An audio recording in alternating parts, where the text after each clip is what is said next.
Yo, what's up guys? Teacher Paul here, and today we have a coffee request. If you want to request a video, click over here or buy me a coffee. Link is in the description, and thank you so much for your support. Today's coffee request comes from Kari, and Kari says, in this video, you will get some insight on how Old Norse affected English. This is going to be awesome, guys. So don't forget to like, subscribe, and join me on Discord. We are building a great community there. With like-minded people and friends and family. So I'd like to see you there. Let's check this out. This is from a channel called Rob War. Thank you so much, Maria. So guys, if you want to request a video, do like Maria did or Kari did on Buy Me a Coffee, okay? Thank you so much. This is a video from the channel Rob Words. Old Norse in English, the words the Vikings left behind. Okay, let's check it out.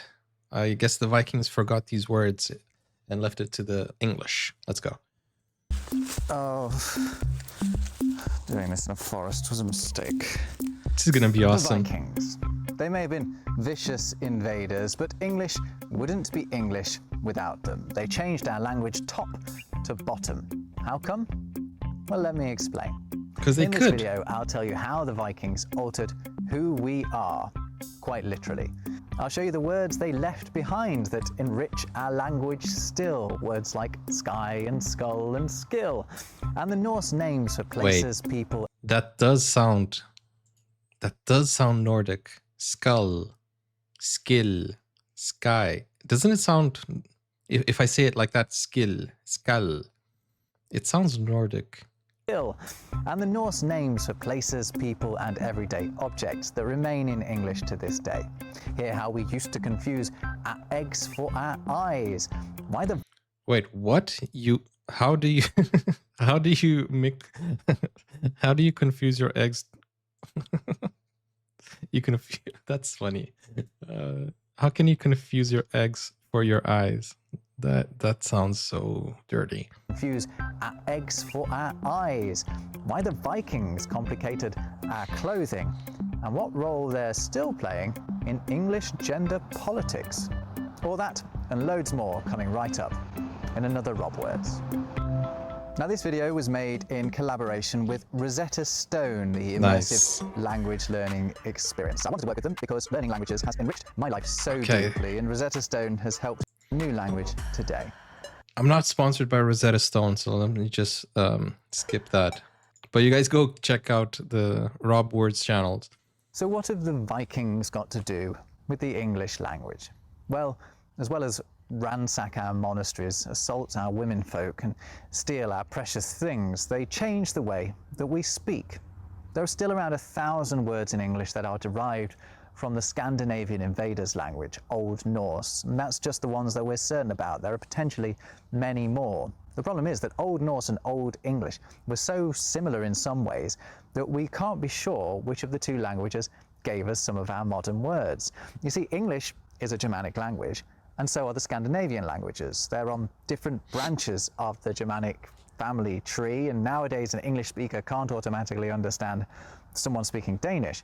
But some 1,200 years ago, the differences weren't so big. Some say Old English and Old Norse were mutually intelligible, meaning the Anglo-Saxons could understand their Scandinavian invaders. And that probably helped with the biggest factor behind Old Norse's impact on English: love. Or at least intermarriage. The Vikings may have introduced themselves to the English in a rather violent fashion, but eventually they put down their axes and swords and started to settle down. They dominated an area of England known as the Danelaw, where they farmed and lived alongside the Old English speakers there. As their cultures melded into one, so did their languages to some extent. Old Norse words started to slip into English, and many of them stayed. So let's talk about where those words are now. First off, pronouns. Perhaps the clearest sign of how deeply Old Norse seeped into the foundation of English is in its impact on pronouns. I've been speaking Viking every time I've mentioned them. Nice. And by mentioned them, I mean mentioned them.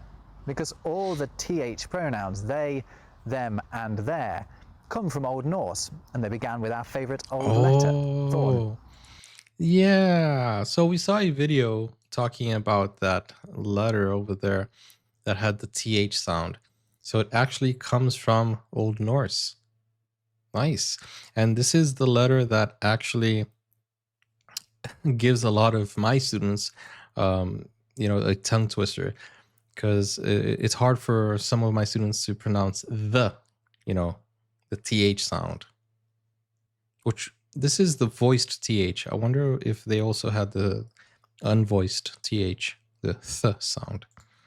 Old English had its own third-person plural pronouns, here, him, and hiera, which Nice, occasionally hiera. resurface when we say things like, "That'll teach 'em," or "Book 'em, boys." The modern usage of the third-person plural Interesting. pronoun as a non-binary alternative to he and she wouldn't have been possible without the Vikings. Using him instead of him wouldn't have helped anyone, would it? Another major way in which Norsemen influenced English is with Viking verbs. Time for a joke. Viking verbs. Why are Vikings called Vikings? Because they are. No, wait, that joke's supposed to be about pirates, isn't it? Yeah, I'll tell you definitely. why I got confused. One of the words we get from Old Norse is our word, are. It's hard to imagine a more profound way in which you could affect a people's language than by changing their verb to be. That's exactly what the Vikings did. They literally changed the way that we say who we are. Indeed, the sentence, "they are," is entirely Scandinavian. Another verb we took from Old Norse is take. Old English had a very different word, niman, which will have a ring of familiarity to it for speakers of German. Let me ask you, if you're from Iceland, how do you say they are in Icelandic? And Dutch. So those are two of the most fundamental verbs in our language, and they are the way they are because of the Vikings. Take a moment to think about that. We got lots and lots of other verbs from Old Norse too. Crawl, dazzle, guess, trust are just a few of them. Verbs covering the whole breadth of human experience. Although the Vikings did offer us words associated with some experiences more than others. As per their reputation, the Vikings loved a good fight, and that's reflected in the words that they gave to English. Violent Without the Vikings. Norsemen, we wouldn't have slaughter or Wow. ransack. We wouldn't have club or knife, and we wouldn't be able to go berserk. Berserk comes from the Viking berserkers, who would enter battle wearing nothing but animal skins. Dang. But to only talk about the That's words crazy. of war that the Vikings gave us is to do them a disservice. As I said, they may have got off to a grim start when they first arrived in the British Isles, but the Danes in particular soon settled into the place, and we actually get many, many more non-violent words from them. There are words that speak to daily life, like husband or sky. In fact, if you see a word beginning with SK, suspect the Vikings. Old Norse also gave us skull and skill. Oh, and another one that's really worth talking about, skirt. Did you know that a skirt and a shirt are the same thing? Etymologically speaking, at least. We get shirt from the Old English word skirter. SC words in Old English, though, generally now take an SH, a sh sound in modern English. Fisk became fish, and skirter became shirt. Isn't Meanwhile, the fisk Old Norse equivalent word, like fisk? Isn't it how you say fish in well, is it in most Scandinavian languages? Fisk. skirter, with a K, kept the K sound and became our word, skirt. Both the Old English and Old Norse words meant a short garment, so guess what other word they're related to? Short, and therefore shorts. And this is why it takes me so long to get dressed in the morning. Anyway, that divergence between sh and sk gives us a few other satisfying doublets in modern English, including shabby and scabby, shatter and scatter, and ship and skipper. Shell and skull might be another one, although no one really seems to be sure about that one. There was actually a lot of doubling up between Old Norse words and existing Old English words. In some cases, the Norse word overthrew the English equivalent. For example, the word egg is from Old Norse. Scandinavian languages today still use a similar word. The Old English word was eye, which is similar to the Dutch and German words today.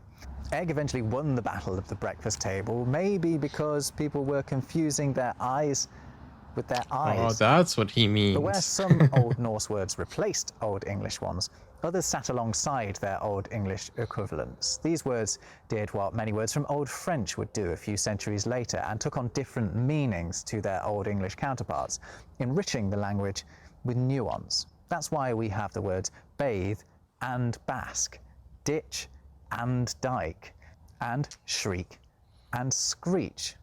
Very similar in some cases, but different. Oh God, there's a bee. Don't move. It's a wasp. It's very keen on me.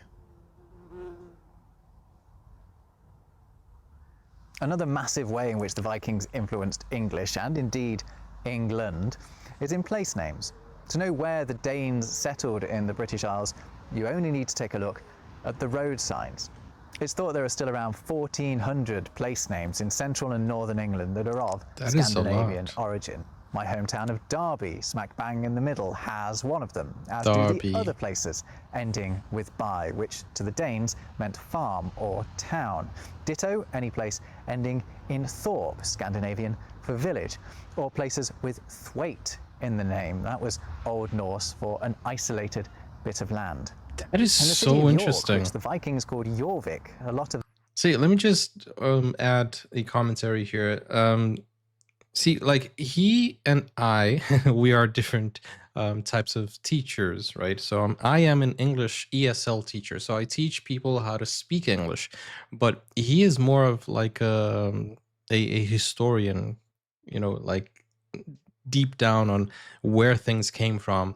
So it's more of a linguist type of teacher. So it's amazing to see how deep English goes, because like my job is to tell people, okay, you have to say this rather than why you have to say this. You know, I normally tell them, okay, so this name in English is James. I don't explain why and where it came from, because in Portuguese, the same name James is Tiago. So how did it go from Tiago to James?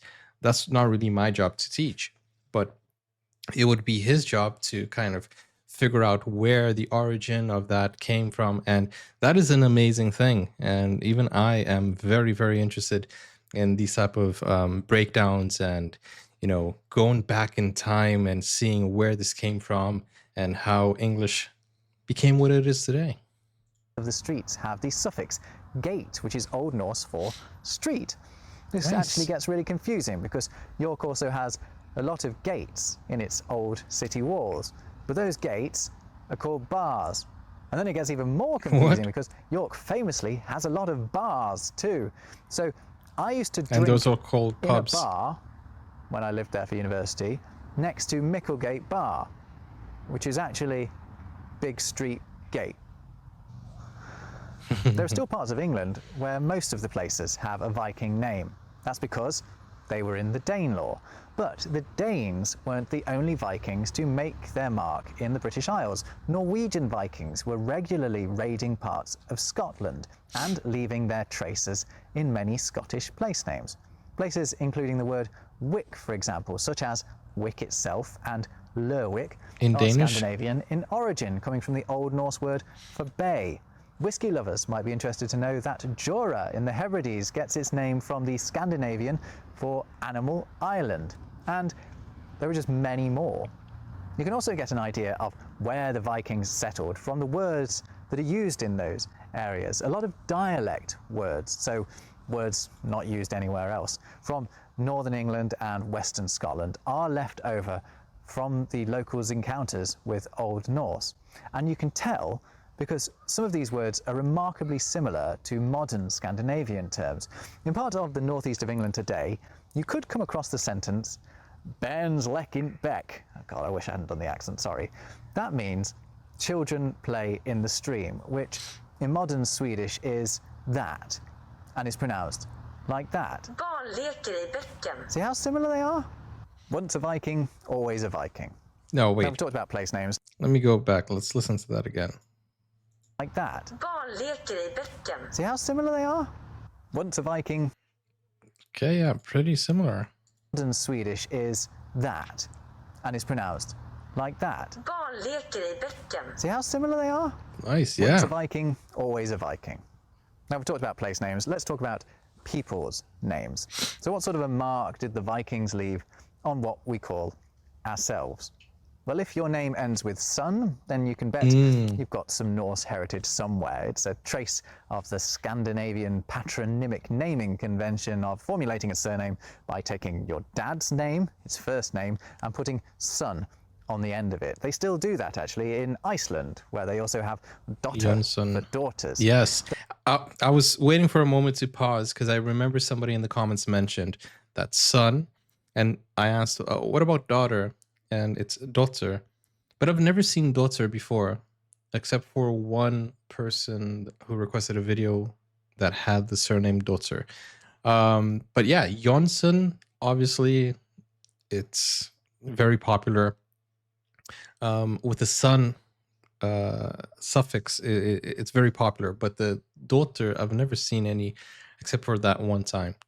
There are also a lot of Scottish surnames that hark back to their Norwegian interlopers. The Mac parts of these names all Datter. come from the Scots Gaelic for son of, and the second parts are all derived from the names of Norse leaders. Now, so far I haven't mentioned the ultimate Norse leaders, the gods. Now, why might that be? Well, perhaps because What about everything that is a profession, like smith and stuff like that? That surely has to be kind of like a tradition, a Nordic tradition as well, right?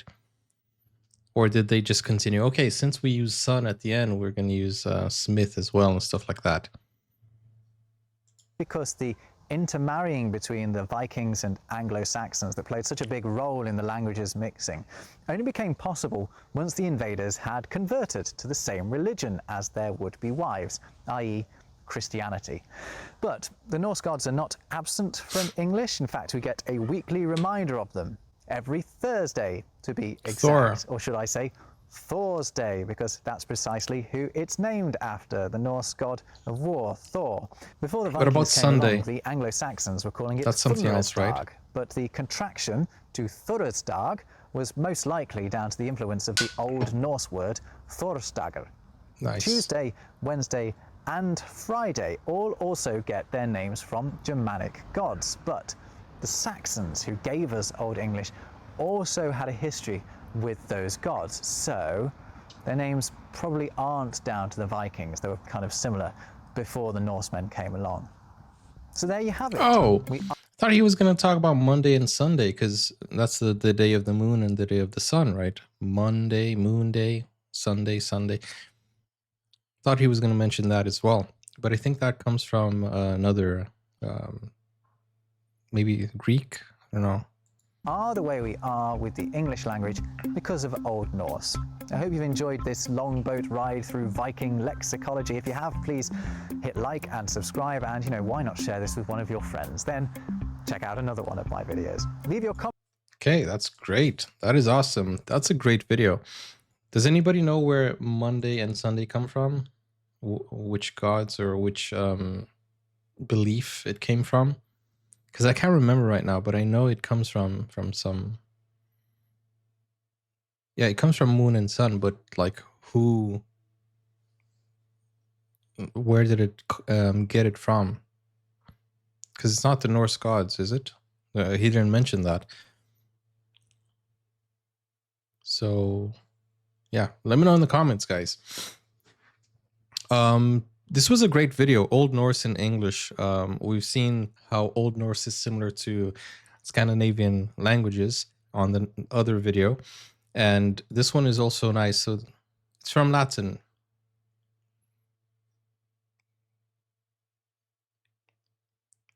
They also use moon and sun for those days. Okay, so it's not tied with religion, I guess, is it? That's what I'm trying to think. Because, yeah, I'll look it up afterwards. But anyways, this was a great video. Rob Words does a great job in explaining it, and that is pretty awesome. Roman gods. Yeah, I think so. I will check it out and research afterwards, because I remember seeing it, but I don't remember. Friday is from Frigg, I think. Okay. Guys, if you want to request a video just like Kari did, then yeah, go over to Buy Me a Coffee. The link is in the description, and I'll be in the comments, and I'll do some research also to just wrap up everything we learned today. And yeah, share your knowledge in the comments, guys. So request a video through here or over here, or go over to this education playlist, and hopefully you enjoyed this educational reaction. See you guys. Take care for now. Bye-bye.